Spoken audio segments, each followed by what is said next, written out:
Well, hello there. Hello there. You are much prettier today than usual. Oh wait, Thanks. there's more than one of you in the picture. Look at that. I That's know. right. Lovely. I know. All of a sudden, I have a growth that's gorgeous coming out of my side. That, My that's growth. right.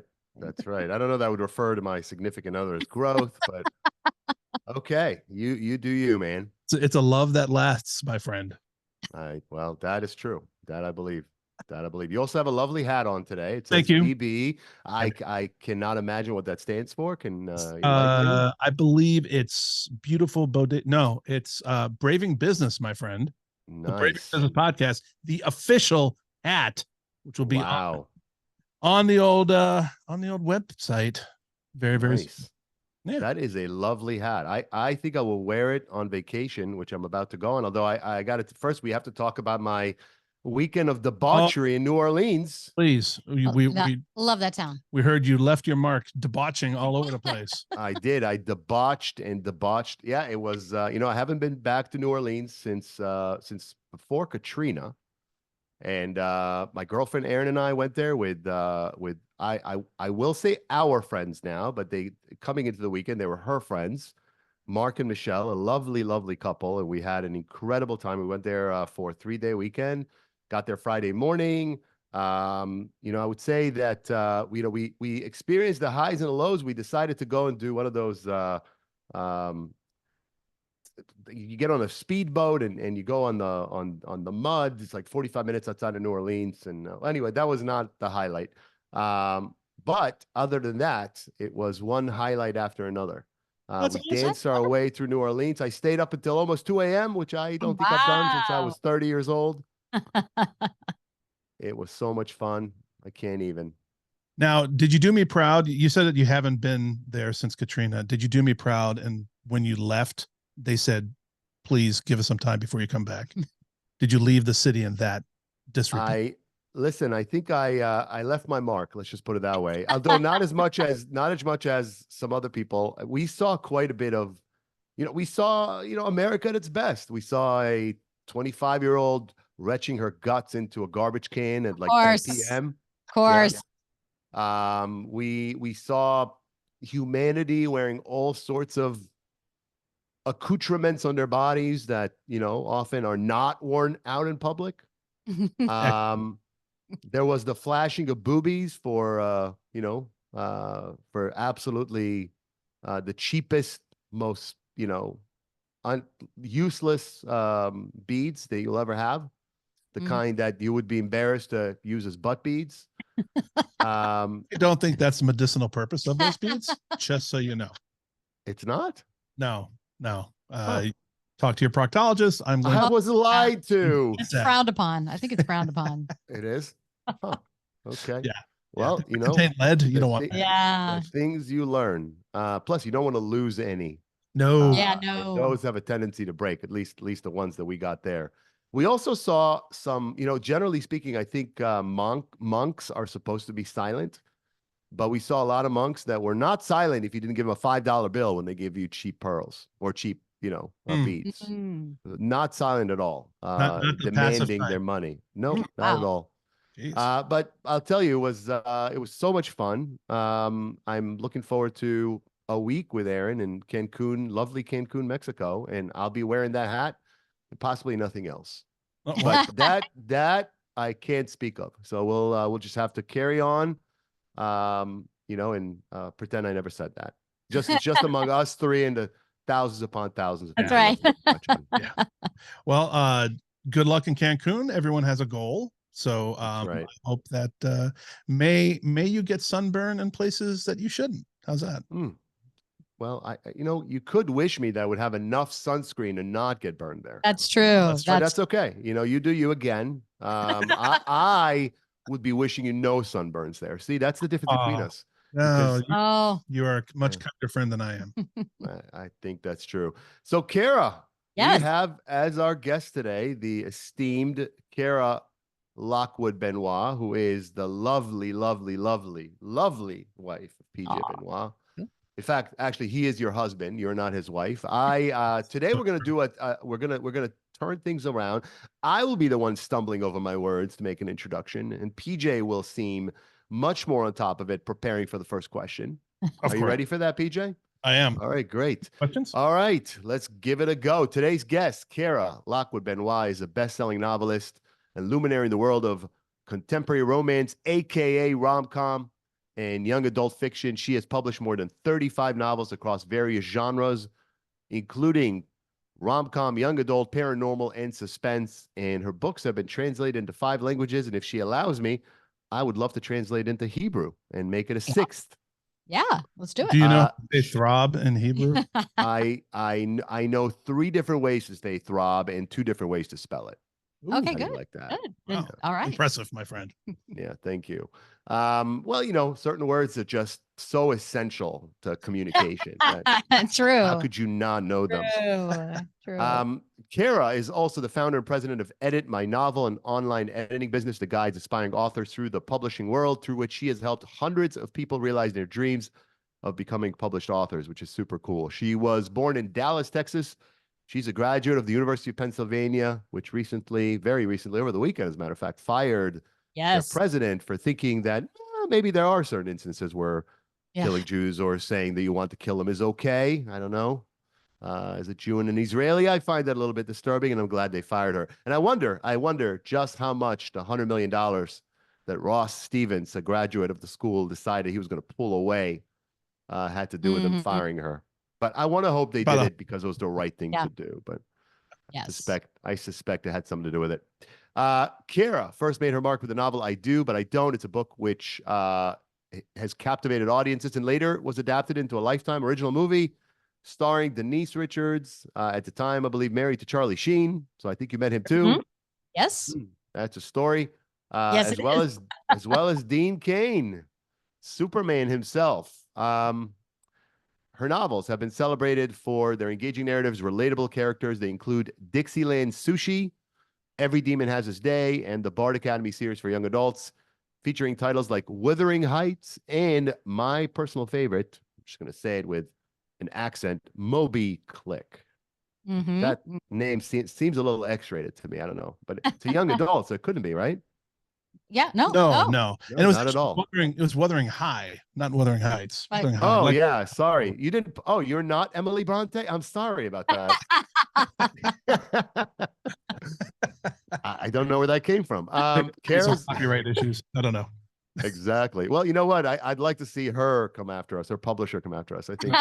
Yeah, it might be in the public domain by now. I think it is. She is the publisher of Wuthering Heights. No, okay. It was Wuthering High. I apologize.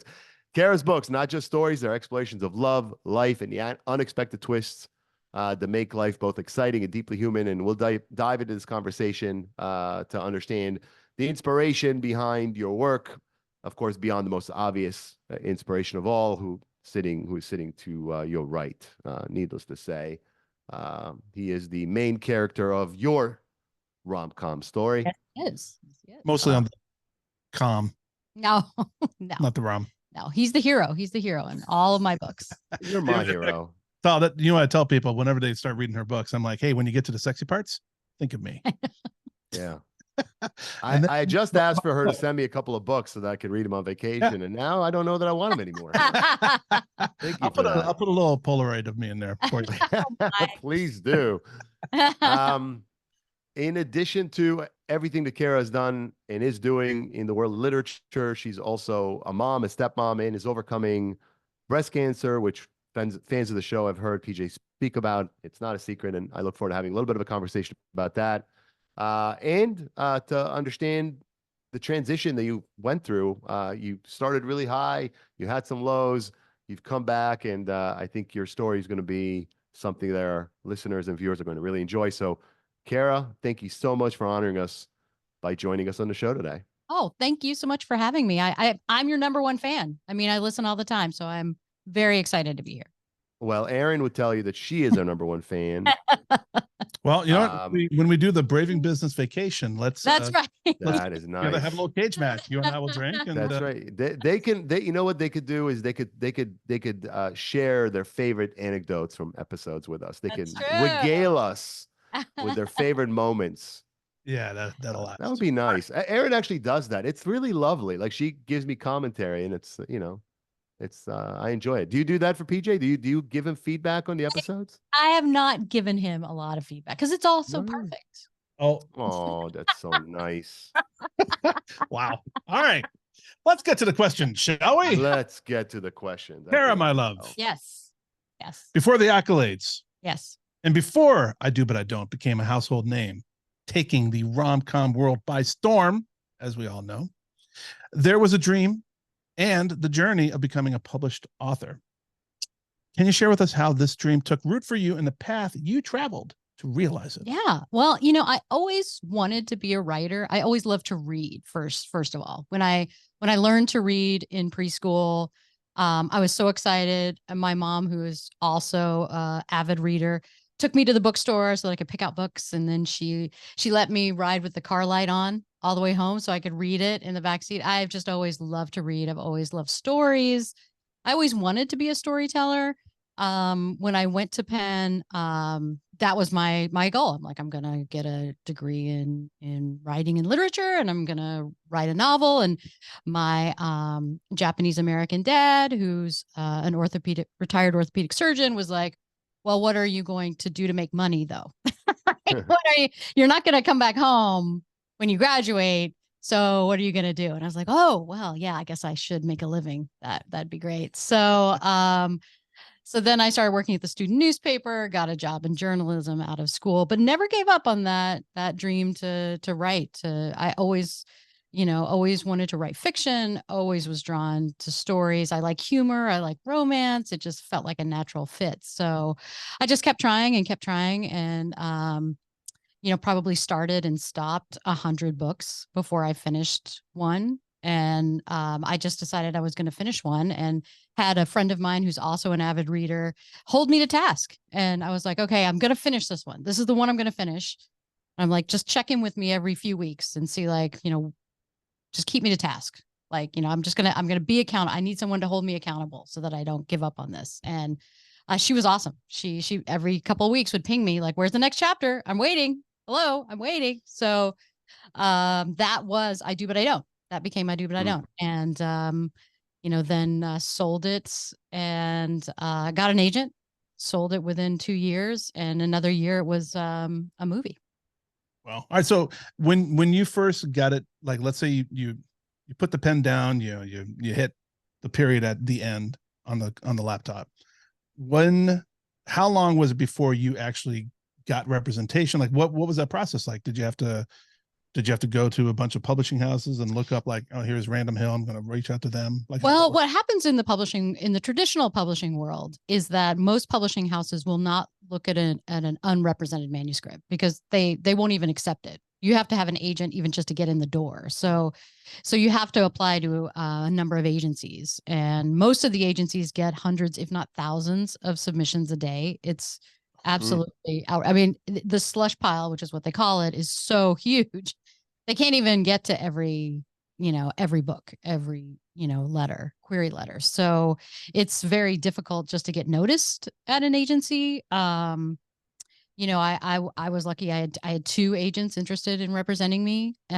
So I queried agents for basically a year. Like, it took a long time to get some traction, and then had 2 interested in reading the full manuscript, and then 2 interested in representing me. I picked one, picked the right one. And then probably it took another year before it was sold to a publisher, but then another year after that before it was actually in print. So, when my agent called and was like, okay, we've got a contract with Simon Schuster, I said, oh, great. Can I quit my job? And she's like, oh, no. Oh, gosh, no. Please don't. Please don't quit your job. No, it's going to be like a long time. It's going to be like a year before it's published. And then it's probably longer than that before you see like royalties. Like, please don't quit your job.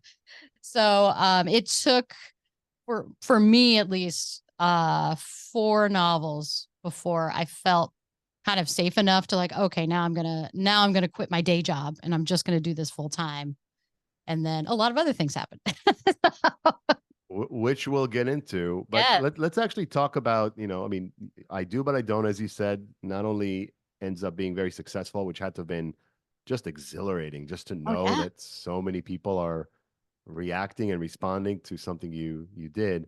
But then you actually ended up a year later walking onto a movie scene. And I believe you were 29 when the book was published, right? That's right. Well, I was So 29 when it was sold, and then when it 30. was sold. Gotcha. Yeah. So in your very, very early 30s, you're walking into Yeah. a movie set, these two gigantic movie stars, not to mention Charlie Sheen. I don't know if there are any interesting stories there. I'd love to hear. We could certainly pause and go there for a bit. Yeah. I'm sure the audience wouldn't Sure. mind. Yeah. Are there Charlie Sheen moments? I mean, was he Well, there? yes, he was there. So it's fascinating. I don't know if you've ever seen the movie Adaptation with Nicolas Cage. He plays a screenwriter trying to adapt this very difficult book to the screen. And you see him throughout the movie, like at a movie set, and people are like, "Who are you? Like, what are you doing here?" And he's like, "Oh, I'm the writer." And they're like, "What? We don't know you. Like, move, keep moving." So it was a little like that when I went to the movie set because they're like, "Who are you? What are you, what are you doing? Like, what's your job?" And I'm like, "Oh, I wrote this." And they're like, "Oh, I mean, okay, could you like, I need to get the Get out of my microphone in way. here. Like, I need to get the lighting. Like, everyone was very, very kind, but it was a little like, I felt like, okay, this is strange. They had director's chairs with my character name on it on the back instead of like the actor's names. So it was very surreal. It was like, oh, there's Lauren and there's Nick. These are two characters I made up, and now they have chairs, and now they're walking around. It was very strange, but it was funny. Denise Richards, I met her, and I met Dean Cain, both very nice. Charlie Sheen was there because they were still married at the time, and the director introduced me to Charlie Sheen, and they just had their first child, so he was holding the baby, and he was there to fire the nanny because Denise Richards didn't want to do it, so he had flown in to fire the nanny. So I was like, oh, I'm getting a lot of information. But the funniest thing is that when we first met, this was at the time of right after the Heidi Fleiss scandal, but before Tiger Blood. So it was like in between his interesting, peaks in his life or valleys. I don't know how you'd like to put those, but already when I was introduced to him, I'm like, I know too much about you. Like, I feel like this is very awkward. And I felt for him because I felt like, everybody he meets knows so much of his life story already, but he was incredibly kind. Was he? Yeah, he did not. He's like, "Oh, so nice to meet you. I've seen your book at our house. Denise was reading it, really liked it.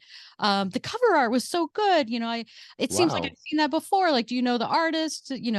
Very kind, very like didn't have to. He's Charlie Sheen. Like, you could be like, get out of my face. Like, I'm famous and whatever. But he was very kind, very magnanimous. Very chatty. Is he tall? Like, he is not tall. No, he is not tall. How tall is he? I'm curious. Is he really short? I'd say, I mean, I don't know, maybe 5'6". Maybe. Really? I mean, did you guys know that Sylvester Stallone is only about 5'6"? Yeah. I don't know that. Yeah. You didn't know that.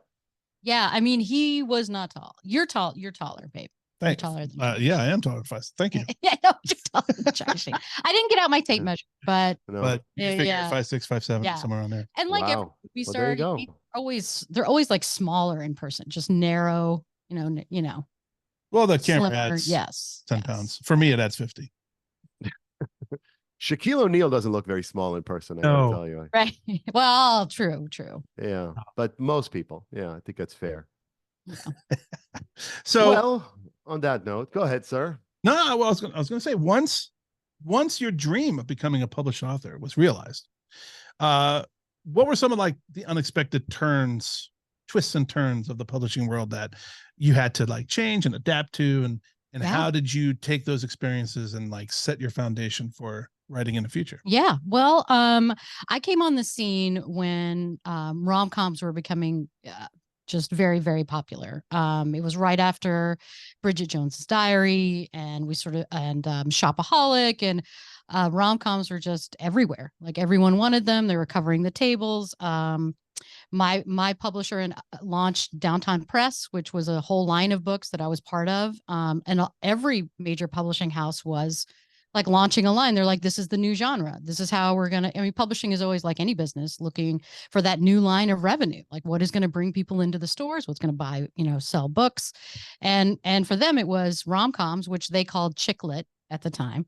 But then, as happens sometimes, you had a lot of success for a lot of young, early 30s, late 20s, female writers. And then the backlash came. Like there was, well, this isn't serious enough. These books are fluff. No one should read these because they're, these stories are, about drunken office parties and silly hookups and things that don't really matter, except that these stories resonated with a lot of women of that time. They wanted escapism. They wanted, they wanted those stories.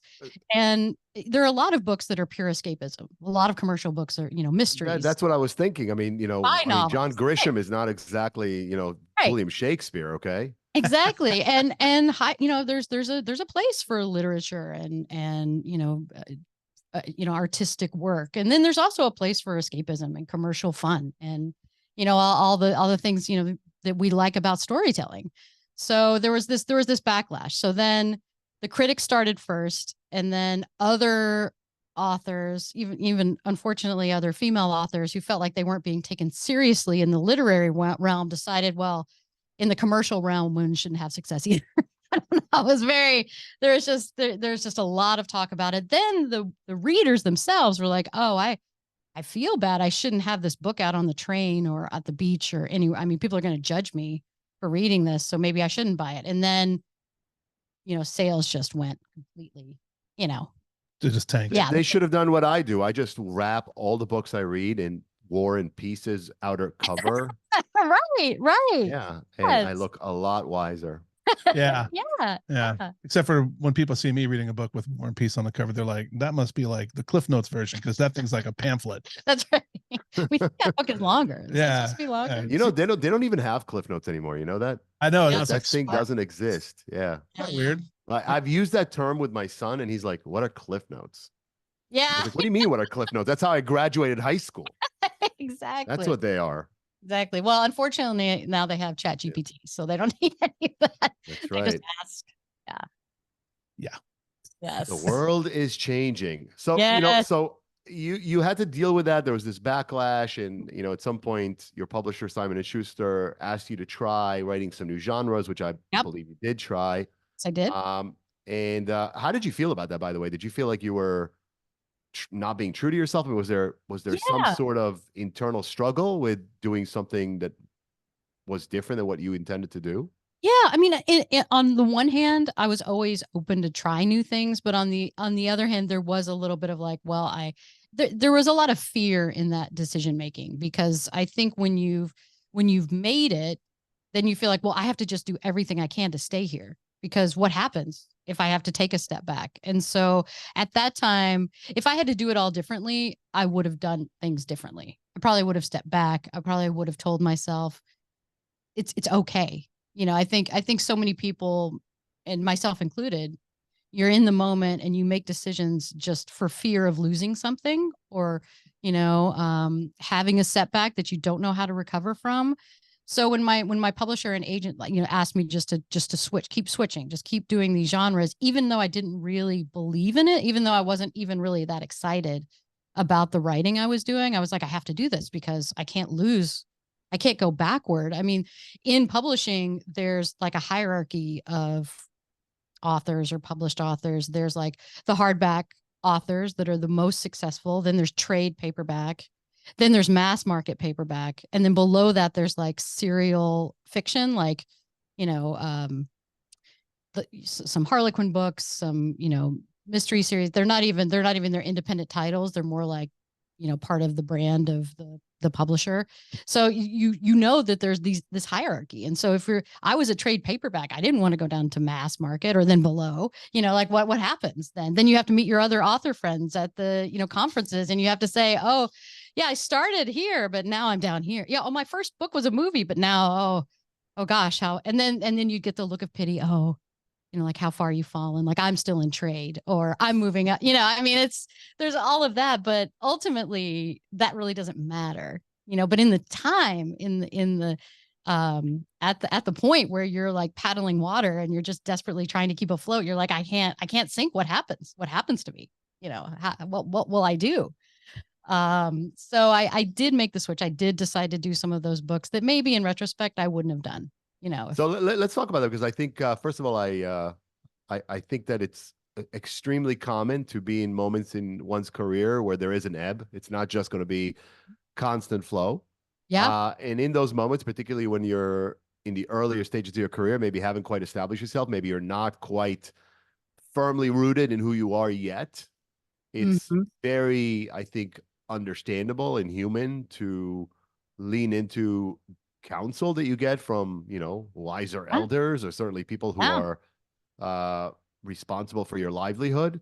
And it is also not uncommon to not want to, if you will, take a step backwards, although sometimes, as we learn as we age, taking a step backwards or taking a step sideways is the best thing for us. But it's so way easier to conclude in hindsight, almost impossible to see in real time. And you, at the moment you tried that, you gave it a shot, and then Simon Schuster cut ties with you, and this was happening at the same time that you were going through a divorce. You had two kids under the age of 4. Yes.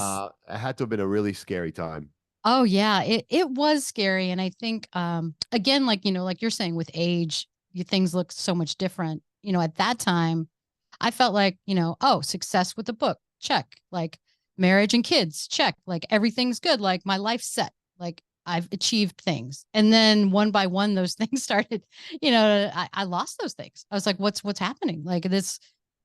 I don't know, what to do next. Like, and with the divorce, it became a very real issue of not just pride of like going to the book conferences and saying like, oh, what are you working on? What's your new project? But it was literally, how am I going to go to the grocery store and buy groceries? How am I going to pay rent? Like how am I going to make sure these kids, are taken care of? So it was a very bleak, a very scary time. And, I mean, it was definitely humbling as well, because I just felt like, you can look back and say there's some immaturity where you just feel like, well, I've achieved it. Now I don't have to I can just coast the rest of my life. I don't have to do anything else. But as we all know, there's never coasting. Yeah. And that doesn't, You gave us a quote, and I want to read it in its entirety. It's a little long, but it's from your pre-questionnaire, and I just thought this would be helpful to the audience to hear and for you to talk about it. You wrote, and I quote, "I sold items I didn't need on eBay. I asked old colleagues at previous jobs for freelance work. I asked my agent to get me work, any work. I did not turn my nose up at any assignment. I wrote novelizations for Hallmark. I ghost wrote. I wrote straight series romance for Harlequin. Everything had value, and I needed cash to put food on the table," as you just said. And I have this question for you. And by the way, I've had those moments in my career, and some not that long ago. After accomplishing what many would say would be great accomplishments, I again found myself eating the humble pie. And you obviously are an author, you know all about inner dialogue. Tell us what your inner dialogue was. I mean, did you feel sorry for yourself? How did you deal with this humble pie situation? Yeah. I mean, everybody feels, I think having a pity party for a little while, for a short time, perfectly understandable. And there were times where, I did feel sorry for myself, but I think the key to moving on is to not wallow in that, not let yourself acknowledge it. I feel bad for myself. This is a terrible, I didn't do anything to deserve this. Like, this is terrible. Like, but at the same time, after you acknowledge it, put it aside, because it's like you acknowledge it and then you're like, but now I have to work. I have to get to work. I have to dig myself out of this hole. I have to, at that time, having kids was, a burden and a blessing, because it was like, I have to pull myself up for them. Like, forget me. Like I can't just, wallow in pity and have a pity party all day. And, they're counting on me. I have to do something. So I think the mindset is, yeah, this sucks. Acknowledge it, then put it down. What can I do? What are some steps I can do right now? What is in my control and what is outside of my control? Like, fate or luck or these things are outside of my control, but what can I do? I can call my agent. I ask her for work. I can call the colleagues I worked with and ask them for freelance work. I can, these are concrete steps I can do little by little, and maybe or sell things on eBay. Like, this is small, but at the same time, that was cash ready at hand when sometimes I needed it. And I think what was interesting about that time is that, at the time I was in it, it felt like humble pie, but looking back, I was like, a lot of those assignments I took, the novelization for Hallmark movies, some of these assignments that, 5 years before I would have, said, oh, that's beneath me, turned out to be incredibly helpful in terms of learning a deeper writing craft, like, becoming a better writer. Like, this was a kind of practice that all writers don't get. And, I feel like actually pretty fortunate that I got those assignments. They paid me. I put food on the table and I got better, so, I mean, it was ultimately a win-win. A lot of gratitude. Yes. It's always wonderful. Yes. Yeah. No, very, cool. very, very grateful. Tom, when we were talking and I was like, we really should have Cara on. I thought it was going to be more about her cheering how awesome I am, but we'll get to that, PJ. Good. Patience, my friend. Yes. But, seriously. But, I think it's a very interesting look at entrepreneurialism at its core, because a lot of times people, they get an idea and they're like, hey, I can do that, but I can do it better. Or what if this doohickey did something else and it helped a different problem out there that I want to solve? And those are all excellent reasons for entrepreneurialism. In her case, it was, I need to put food on the table. Mm-hmm. I need to create something now that's going to fulfill not only food for my children's tummies, but also help me create the kind of life that you wanted at that time. And so, like, you created Edit My Novel. So you took not only all the history that you had in writing, but and your English degree from an Ivy League school, but you're also like, how can I apply these learnings and this knowledge to something that again feeds my kids, but also allows me to be home.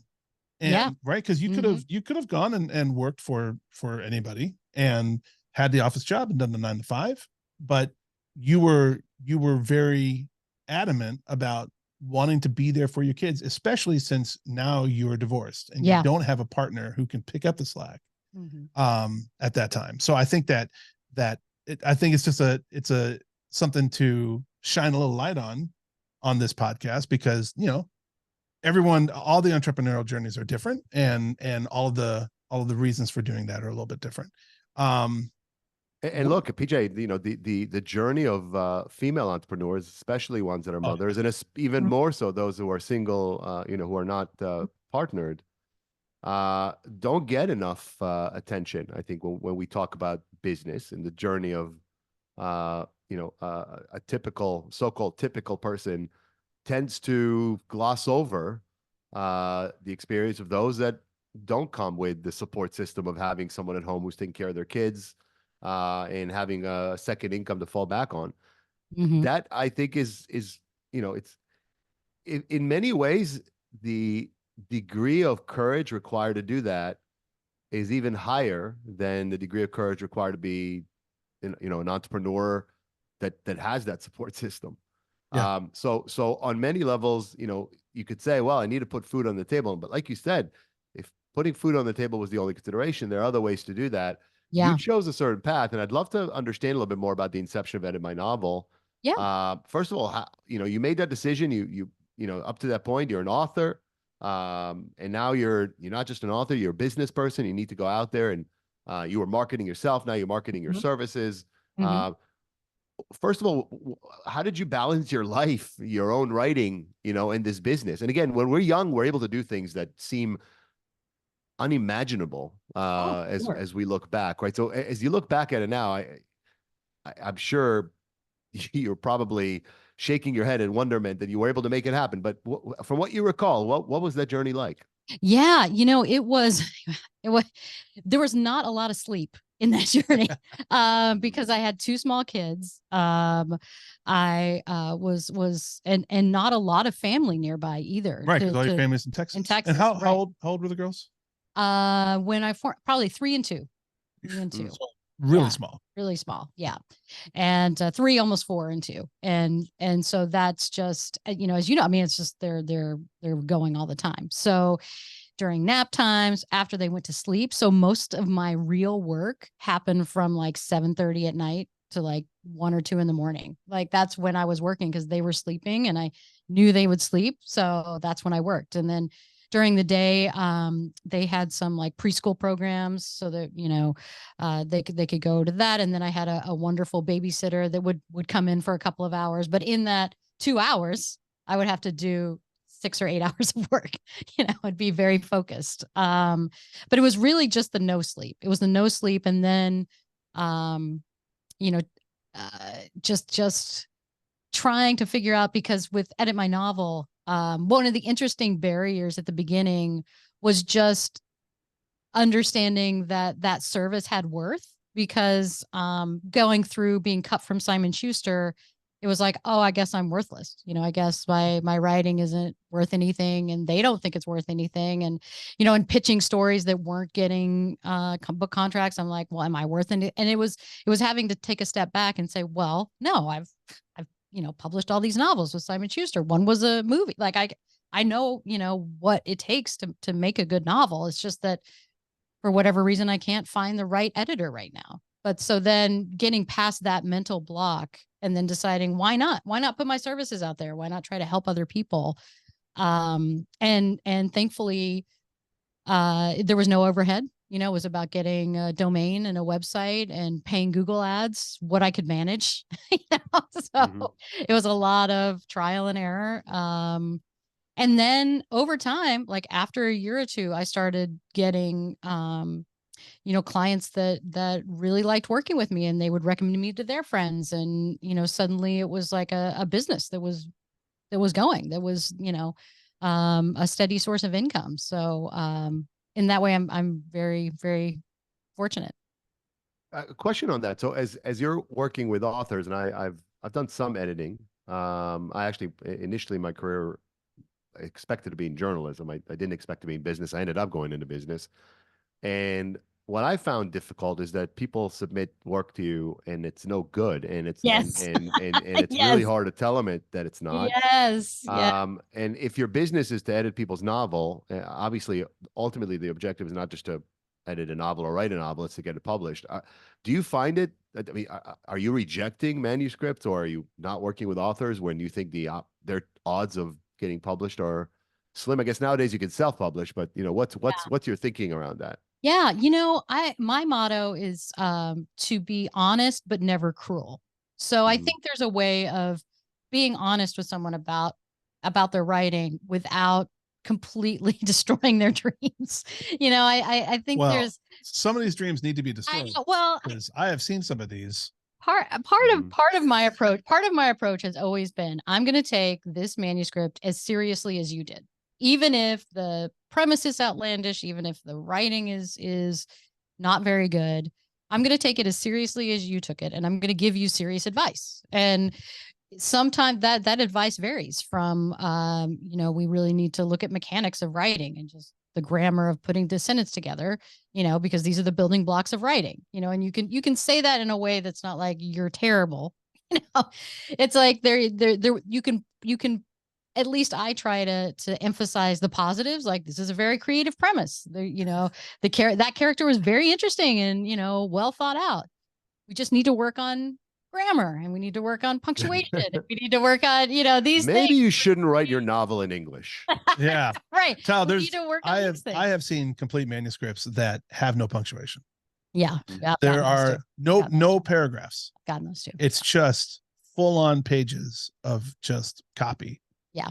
I think Ted Kaczynski did that with you know, the Unabomber. That was kind of his thing, right? But at least he wasn't talking in his, I'm assuming, in that entire dissertation that he put out there that there wasn't a dialogue in there about he said, she said, Right. where there should be quotations and what character is saying what. Right. It's it's a lot. I've seen. Well, you know, the point there, and just to take that point and extrapolate that into business at large, it's not uncommon in business, no matter what business you're in, to be dealing with clients whose style, whose sense of what's attractive and not attractive, or what makes sense and doesn't make sense, is very different than your own. You know, if you're designing someone's website and they're you know, they like certain colors and you think that they look horrible, ultimately it's their website. Yep. So I guess in certain lines of business, you know, your job, and I love how you said it, your job's take it as seriously as they take it, right? Mm-hmm. So if you're in the audience and your business services customers whose, you know, sense of what's attractive or what's compelling or what resonates is different than your own, the best thing you could do is, obviously you could choose to turn away the business, but if you're choosing not to turn away the business, don't feel, I think, don't feel like you're cheating yourself or cheating them, so long as you're taking the work as seriously as they are and putting yourself in a position where you're wearing their hat to the extent you can to add as much value as possible, you're clean, right? I mean, it sounds like that's your thesis, at least. Yeah, absolutely. I mean, it's about giving my honest opinion about how I think they can make this book better. And then, but ultimately, no, it's their call. It's their project. It's their book. They can take some advice. They can discard some advice. It's ultimately up to them. I just take it seriously. So, you know, I don't dismiss somebody about like, well, that premises would never fly, you know, like, well, this is the premise they want. I'm taking it seriously. So how do we make it the best it can be? So yeah, absolutely. Very cool. Very cool. So with the RomCom resurgence, because we're back, baby. Back. Chicklet was dead and now it's everywhere. No, it's been revitalized. Renamed and revamped. All right, awesome. So now that we're back into a genre. What's the new name? It's not Chicklet anymore? I think there's just RomCom. I think it's just RomCom. Yeah. Okay, gotcha. So and now that it's back, which we're all very, very happy about, you've seen this genre come full circle. What's it been like for you to return to your roots this time? And you know, since you've seen this journey that you've been on, how is it a second time? How's it feeling? Yeah, it feels fantastic. It's I don't think I appreciated it enough the first time, because not that it was necessarily things came very easy, but I didn't know things would get hard. So it was like, oh, this is just, I can write whatever I want and I'll always have a book contract and this is great. And understanding that those things are fleeting and that getting to write exactly what you want to write is rare. It's not something that every writer gets to do. So having this opportunity to write something I love writing, and I started writing, is such a privilege. I'm really grateful that I get to do it. And you know, it's more fun this time because I know no matter what, it's going to be okay. You know, like no matter, you know, if it's wildly popular, great. If it's a movie, great. If it's not, fine. Like, you know, I'll adapt and reinvent and I'll keep writing. Beautiful. Well, maybe you can get Gal Gadot, who I believe is PJ's Hall Pass. That's right. In one of your movies. That's right. All you got to do is add an Israeli secret agent, right? Maybe I should. Maybe I'll go. Yeah, I'll go. there you go. Romance. Well, spy thriller, romance, comedy. Yeah. Well, I mean, it can be done. Maybe. True Lies. There If anybody can do it, Cara can do it. Oh my gosh, absolutely. Too kind. Too kind. Oh well, what can I say?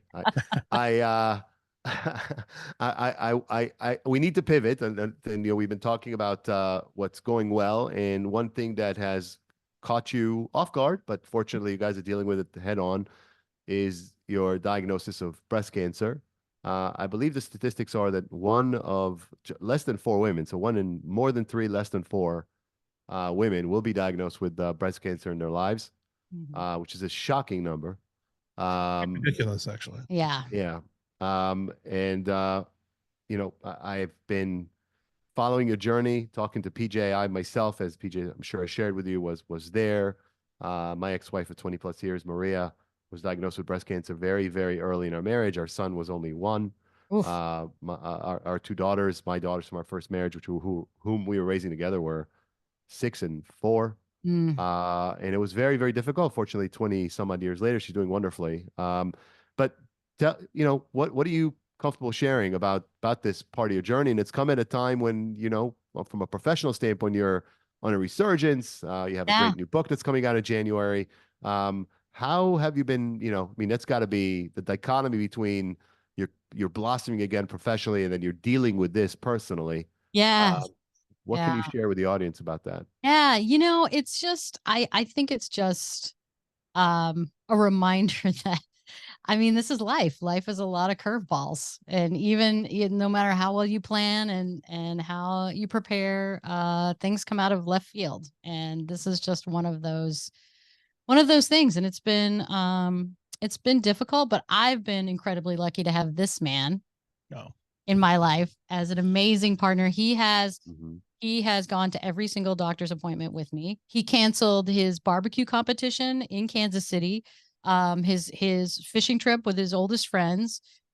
He has just to make sure he was there at the MRI. And, I have always felt like it was a journey that I'm just so glad I did not have to take alone, because it's scary and horrible. And to have this amazing man here by my side, right after after the operation, the double mastectomy in November, he took amazing care of me. I was just so grateful, so grateful that the bill's coming. It's all the trips. I get back-to-back fishing trips for life. Yeah. Oh, thanks. I like that idea. Yeah. It's she mentions about life throwing curveballs, and once I read a quote that I think was basically like, if life throws you a curveball, turn it into a home run. Yeah. Right. Mm. And it's a lot harder than it sounds. I mean, I played semi-pro baseball, and if I could hit the curveball, I would have made it all the way. Curveballs are hard to hit, and that's true in life and in baseball. You're talking to a guy that I don't know if it was a first, but in T-ball history, but I believe I struck out and hit a home run in the same game in T-ball. In T-ball. So no curveballs. If one was thrown, trust me, never would the ball meet the bat. But I mean, when life gives you the hanging curveball, hopefully you take advantage of it, right? And you turn that negativity into something that's positive. And what I have seen amidst all the terror that comes with this, and absolutely terrifying. Yeah. Just, all of a sudden now you're talking about life chances and percentages, which never was as a part of your dialogue before, which is terrible. You gotta, it really kind of refocuses everything. Like, oh, what bothered me yesterday doesn't mean anything today. And today it's all about making sure that this amazing light never dims, and tries to, we do everything that we can to make sure that she's as healthy as possible for as long as possible. And let's get past this and, enjoy our lives and kick some ass together. That's what it's all about. Yeah. I mean, I think I've got the new book coming out in January, and now I'm not sure if I can do some of the book launch events, and that's been kind of a bummer. But like at the same time, when you can always have a perspective shift, and I have an idea, PJ. We should do live episodes from venues where the book event is supposed to go. She can join us on video. What do you think? Oh yeah, there you go. Sure. That'd be fun. Why not? It could be live from Bookends. Here we are. Yeah. I'll tell you, I have, been watching you guys from afar, and I've been communicating with PJ a lot about this, and I shared with him, look, obviously at a time when your partner is going through something like that, all the attention appropriately is on the person that needs care. That is how it should be. At the same time, what I experienced as the spouse of someone who was diagnosed, what was at the time stage 3B Oof. And so her odds of survival were in the 20% range. Oof. And makes me emotional to even say that. Yeah. Yeah, Thinking about our young children and Yeah. what she did during So that time hard. was she video recorded herself speaking to our children Oh man. so that they would have that they would have a record of Oh. her feelings about them. So it was, at the time, it was extremely gut wrenching, and I also felt that there was very little attention to what I was going through from anyone outside of her. She was very attentive, as you are, to making sure that I felt okay, Mhm. as okay as I could, and obviously the attention belonged where it belonged, and there was no doubt about that. And I would say if you happen to be someone that's the spouse of someone going through very difficult times from a health standpoint, whether it's cancer or something else, take care of yourself. I mean, I the day of your surgery, I took the time to remind PJ to breathe. And I know that sounds kind of silly, but actually breathing, deep breathing, drinking water, Mhm. you Oh, you said forget. water. He's like, I thought you meant bourbon. Oh Yeah. shoot. Well, liquid. Liquids. That's right. But all kidding aside, the man loves you, way more than he loves himself. It's Oh. and it's lovely to watch, and I'm so grateful that the news so far seems to be very good. Yeah. Knock on wood, this is going to be a bump in the road for you Yeah. guys. That's what I'm hoping for. And I think you're right about spouses, because I have said to him through this whole journey, how more difficult I think it is for him than me, because I can do things. I can exercise. I can go, get treatment. I can mentally prepare myself to fight. But when you're on the sidelines and you're just watching your spouse go through and you're trying to be supportive, but you feel like you don't, have any agency. Like you just, Yeah. you're just in the cheering section, but everything is just as terrifying, Yeah. So you're right. If your spouses don't get enough credit, enough support, I think, for what they're going through. No. Yeah. Look, there are now support groups for men, which I didn't really exist 22 years ago.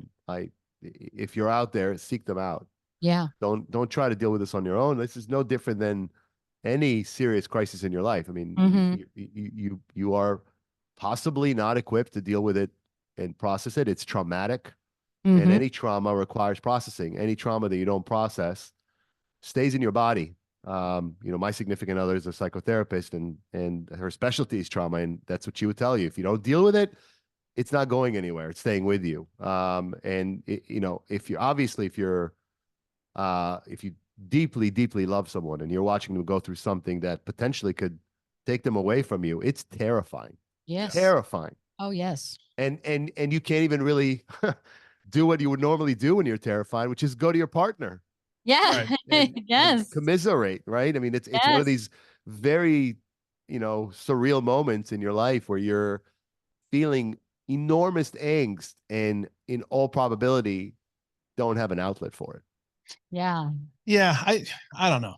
For me, I just look at this like it's kind of like the ice chips when your wife is giving birth, right? Like all you can do is kind It's an ice chip. kind of be there. She's going through something terrible and wonderful at the same time, but very traumatic. And there's many other people who are way brighter than you and more professional than you in this realm, and you're just kind of like standing by the side trying to be as supportive as possible with the ice chips. Like, here you go, honey. Are you thirsty? Here's an ice chip. And in fact, do you remember that? Do you remember when he came out of surgery? The ice chips? I don't remember the ice chips. Oh, yeah, it's a little groggy. That was his favorite part. He gave you ice chips. I don't remember it. I know. It was like my only thing. That was my thing. That was my He thing. had the cup. He had the ice chips. He was ready. I believe it. I believe it. You said they were fantastic. The best ice chips I've ever had. Yes, I'll say that. You did say that. But it's like one of those things where, like, when everything's out of your control what you can, right? And so it's just that little bit that helps you focus on that and just try to give comfort wherever you can. Yeah. You know, because at the end of the day, my main thing, how I'm going to get through this is her getting through this, Yeah. Right. and her being okay. And then I'm just delving and focusing everything I can on that, so that at the end of the day, hopefully we both will benefit from that. Yeah. Just don't let, just remember though, you don't want to switch. You don't want to only do that to switch sides because you didn't take care of yourself during that time. Yes, So remember, true. take care of yourself, to sleep, Yeah. to hydrate, to breathe, to do whatever it is that you need to do to regulate, so that you don't end up on the other side of the bed. But there's a proverb that you share with us in the pre-interview, which is you fall down 7 times, get up 8, which I love. Yeah. And I feel like, you embody a lot of the principles that Braving Business is all about, which is, resilience. I mean, the common denominator almost every episode is the folks who we've had on have, for the most part, accomplished incredible things. I mean, you've sold an incredible number of books. We've had artists that have sold millions, or in some cases billions of records. We've had people that have made billions of dollars. Yeah. But in every case, what they had in common was the ability to get up again and again and again. Yes. Regardless of the challenge, they were unwilling to accept defeat. Yeah.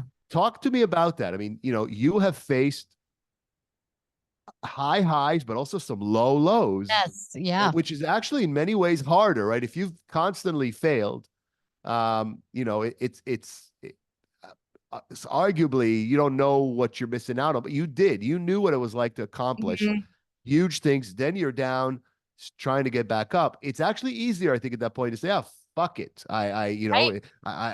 It's not going to happen for me anymore, and I'm just going to do what I need to do." But you refuse to do that. What would you share with our audience are the one or two things, one or two principles that just, I mean, there's the part of it that's about, I have to get up, I have kids, etc. But what is it on the inside, the inner drive that kept you pushing forward and getting up time and time again from the canvas? Yeah. Yeah. I think the most important thing is to not let failure define you. I don't think everyone fails. Absolutely everybody. Everyone entrepreneur fails. Everybody gets knocked down, but it's really how you get up and what you do with it. Or whether you get up. You get up. First you got to get up. Yeah. First you have to get up. And there are a lot of ways to do that.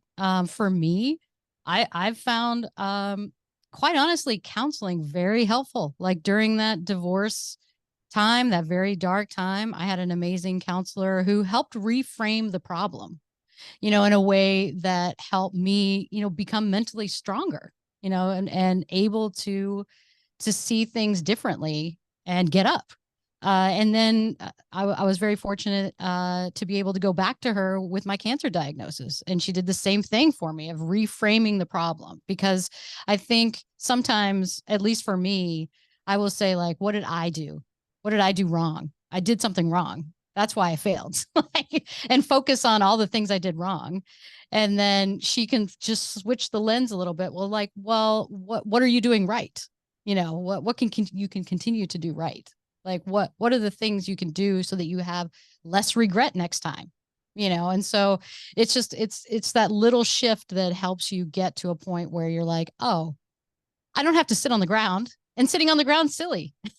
Why would I just not get up? Of course I'm going to get up. Look at all the things I can do. Look at all the ways things I can try, so for me, that's helped. So the two things I heard there was, seeking support, and whether, in your case, it was a therapist, and I think therapy is very valuable. I've used it in my life, but in any event, whether that's the path you choose, just not doing it on your own. Yeah. Seeking support from someone who is not going to wallow with you in self-pity, but help you do the second thing I heard you say, which is reframe. Yes. And the significance of reframing is not, it is not about telling yourself lies. It's about telling yourself other truths. Exactly. That give you a different way to both assess where you stand and determine what your next steps need to be. Absolutely. Absolutely. Because you get so focused on what went wrong that you often don't see what went right. So, if you want to replicate the success you did have, you're going to have to see that. And sometimes it's hard. It is hard. Sometimes you're so wrapped up in the failure, in the fact, or sometimes you're so wrapped up in what you're doing, and when it fails, you're just attached to it. So if that failed, I failed. And it does take a lot of intentional reframing to be able to say, all right, well, you know what, though? Sure, it failed, but it was actually very successful at the time, or whatever it was. That type of intentional reframing is ultimately very helpful. Well, it's the only way. Because frankly, the alternative is wallowing in self-pity. It's about telling yourself why you didn't succeed and why you won't succeed again. I think the benefits of reflection and reframing, it's about positioning yourself to get back up off the canvas. Yeah. Exactly. Part of getting up is sure, you need someone to give you a hand up. And I'm imagining a boxer that's been knocked down on the canvas. And you know what? A boxer, the only thing that stands above him is a referee counting him down. And sometimes that feels that way in life. Okay. You do have to get yourself up, and ultimately that's an inside job. But being willing and able to lean into whatever resources are there for you, the people in your corner, to stay with this analogy, just stagger to the bell and regroup. Sit back on that stool and listen to the people that know you or that have your best interests at heart, and then catch your breath, get back up on your feet, get your fists back up, and get back in there. That's really the only option. I mean, the alternative, given that life doesn't stop, you don't have the luxury of, I mean, sure, you could do it, but if your objective is to rise and not to remain stuck in the past, right? If your objective is to get moving again, then fall down 7 times, get up 8 is not just a motto. It's the only option. Absolutely. Yeah. And you know what else is the only option? The only option is to see Keanu Reeves, which I know you guys just did this weekend or last weekend. I know you're a super fan of Keanu Reeves, and I did not know he was also a musician, or at least he stands on stage. I don't know. Does he have a guitar? Does he sing? What does he do? He plays bass. Plays for Dog bass. Star. Yes. That's the hardest instrument to play, because it's so ungratifying. I don't know. To be the bassist is to appreciate that you won't have the limelight. You're not the singer. You're not the guitarist. You're not the instrument in a rock band. It's the bass. It is. It's but without it, it is the backbone, right? Yeah. But anyway, you tell us about how, seeing other people in their craft brings you joy and inspiration, and how you bring that into your work and life. And also, how did you end up with Keanu Reeves as your hall pass? Well, I have been a Keanu fan for well over 30 years. Old school Thanks Keanu. for aging us all. Right. I know, but I have been a super fan. And throughout my life, people have poo-pooed my fandom. They've been like, oh, yeah, like, why? Like, and I'm like, because he's amazing. What are you talking about? Like, he's a great storyteller. He's he works super hard.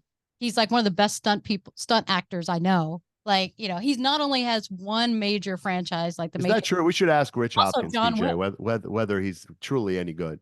Oh yeah. Well, we should, but I guarantee Rich will agree. Right? Yeah. You ever Does he do his own? I didn't know that. You ever see any of the stuff that he's done with all those John Wick movies? That whole and that's him. Yeah. The amount of physicality that's in that is nuts. It's crazy. Wow. Yeah. Okay. I didn't know he did it, so I wasn't. Oh yeah, he did. I'll have to watch again. It's very cool. So it was a dream come true to see him in person. I was so excited. We bought the tickets before the cancer diagnosis, so it felt just like an amazing reprieve. Just you don't have to think about cancer tonight. Tonight is just Keanu. It was amazing. Well, all right. So Keanu and PJ, who was with you. Of course. So never just Keanu. Yeah, she has no idea I was even there. So not true. I kept looking behind me. I'm like, where'd he go? Because he was running off to the merch tent to buy more shirts. Yeah. And I'd be like, where is he? Where'd he go? Yeah. Well, look, first of all, I have never seen anyone personify being on cloud nine like she was being in that room with Keanu Reeves. Like she was immensely satisfied. And very so happy to see him. That's all. Yes. I've never seen her that happy. Happiest to see you. She was All right. You've never seen her that happy. Holy She was cow. really All right. happy we got married, but I don't think she was that happy. When we got married, of course. And when you asked me to marry you, I was more than cloud nine. Is there a cloud 10 or 11? Why not? I think there is. I think there's a kind of toilet paper that's called Cloud 11 or something like that. Yeah. See, there you go. Yeah. Well, sure. But she was just unbelievably happy, which was awesome. But it also made me slightly thankful that my proposal idea didn't come true. I know. Because when I proposed to Cara, I reached out, I found who Keanu Reeves' agent was, and I devised this plan to have, just give me 3 minutes, have Keanu on the phone, have him talk to Cara, and then talk about a proposal that I was going to do. Right. I had this whole thing mapped out. Couldn't, because he was in like Cairo or wherever he was filming John Wick 3. Yeah. So it didn't work out. But now I'm glad, because seeing her just be in the room with this guy, she would not have heard anything about the proposal. She just would have been like checked out. Well, and I told you at the time, you don't need Keanu. This is all I need right here. Everyone right needs a little here. Keanu, I guess. Well, look, I think my takeaway from that is, if you're a member of the audience and you're thinking about proposing, PJ is available to join you on the phone and help with the proposal. That's what I heard there. There you go. Yeah, for sure. Heck yeah. Okay. Are you doing it for free, or are you going to charge for it? Am I cameo? Am I doing a George Santos? Yeah. George Santos, who, by the way, the thing about George Santos is really funny is, people usually have a cameo from someone that's, wishing them a happy birthday, but he's insisting it's his birthday, which is really weird. Not surprised. It's my birthday, and hey, move out of your house. That's right. It's mine. Give me all your credit card numbers. Thank you. Well, you know what, PJ, you saying awesome there is a great segue to my last question to Cara, which is, we have gotten a lot of fan mail for PJ's, and I quote, childlike enthusiasm, which I think is good. I think it's meant as a compliment. Yeah, I was going to say, does that mean I'm like mentally challenged? Is No. this, are you saying children are mentally challenged because they're enthusiastic? No, seeing anything through the eyes of a child is magical. It's very yes, good. It is. It is. All right, fine. So, okay, I think it's meant as a compliment. I certainly, when I say it to you, mean it as a compliment. I think that your ability to be wide-eyed is one of the most beautiful things about you, and you're a beautiful person in so many ways, but that's one of the things I really enjoy about you. And I'd love for Cara to share with the audience what any story that would thoroughly embarrass PJ would be fantastic. but anything endearing. I mean, what attracted you to PJ? I mean, there's the obvious. There's the obvious. This has been great. really been good having you on this, babe. So we met on the app Bumble. And Bumble is like a Aaron and I met on Bumble. That's great. Oh, there you go. Yes. We did. Yeah. So we met on Bumble, and in Bumble, as you know, the woman has to send the first message. Yes. And I had not been on Bumble that long, and before that had just a bunch of just terrible dates and relationships on Match.com, and this is my first dating app. Anyway, so I was used to reaching out to people, and I would try to say something about the photo they're in. Oh, I see you like to travel to the mountains. Like, where did you go? And did you have a good time? Or, oh, I see, you like to go to the beach. Like, where were you? Did you have a good time? And with him, he had on a shirt that had Darth Vader, but it looked like the Scarface poster. So it was it wasn't just Darth Vader. It was, had some Darth panache. Vader with gravitas. Yes. So when I sent him a message, I said, so, when you're not, converting people over to the dark side, what do you like to do? What do you like to do for fun? Well, all right. And I was expecting, because every message I'd ever gotten back is, even to a question, is like, hey, I mean, that's not an answer to my question. That's not a conversation. Sup? Well, yeah. So to preface this, I had also been on the dating apps, and I have found that there is just as a communication gap somewhere out there, because I'd be like, hey, it's Friday. It's going to be in the 60s downtown Chicago. It's going to be beautiful this weekend. Like what are your plans? And they write back literally like, sup, hi. Like, okay, did you not read everything I just asked? So like it was getting conversations was just kind of hard, and I was getting frustrated with the whole dating part. Like I'd met some very nice people, but clearly not, at the end of the day, it just wasn't going to work out from a long-term thing. So I was just kind of getting done with it. And I had just seen Star Wars with my son, the new revamp, the Force Awakens. So I was totally up on my lore.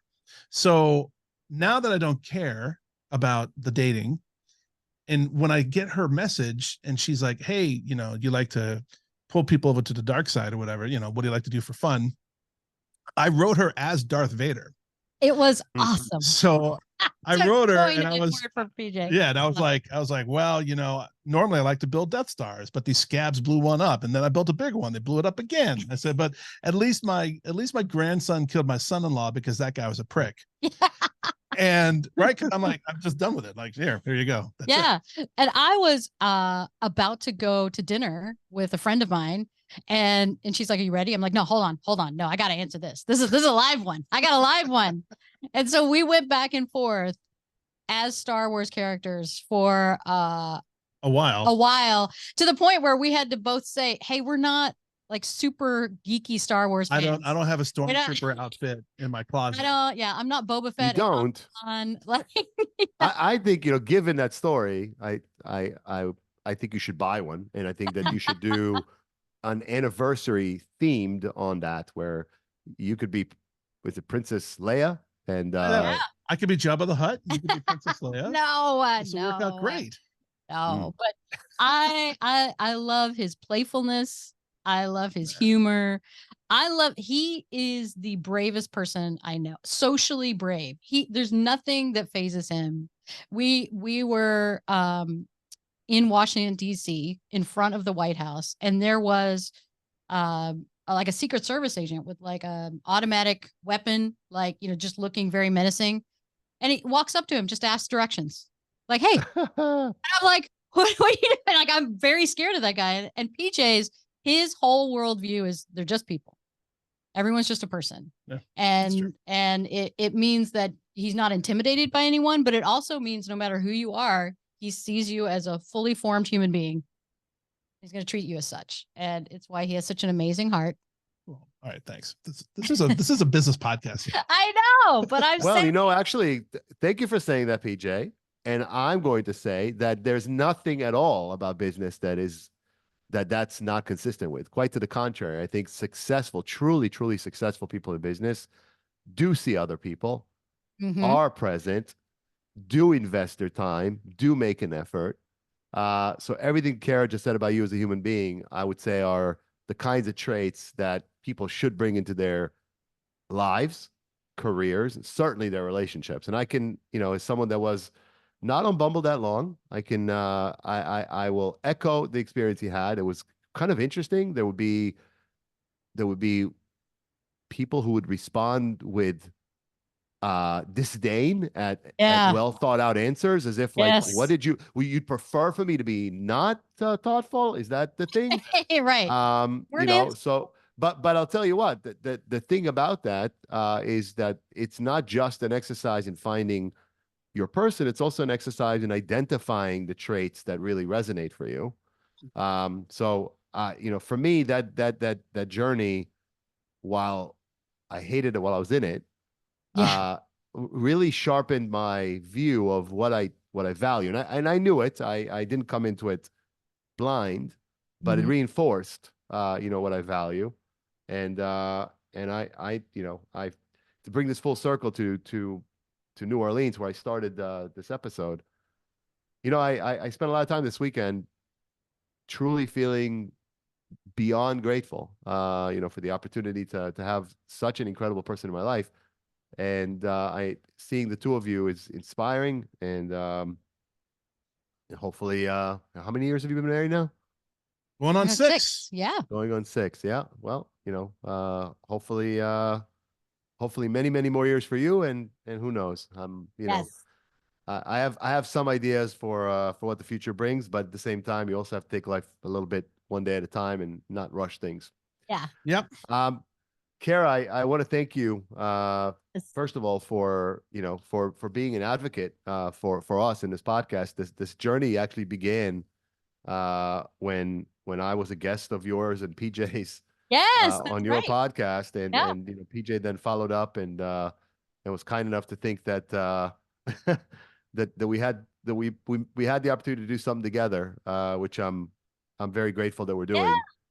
And at the end of the day, life is about the combination of what you do, who you do it with, and who you get to come back home to when you're done Yes. doing. So And true. I think the two of you are inspiring. Each of you as an individual is inspiring, and I'm feel grateful and privileged to Oh. be in both your lives. Well, thank you We so feel much, the man. same way about you. It's been amazing. That's very kind of you. No, you're awesome, buddy. All right. Well, thank you so much. Yeah. Thank you so much. Thanks for having me on. And thanks for doing this, because I think it's such important work to encourage people to keep going.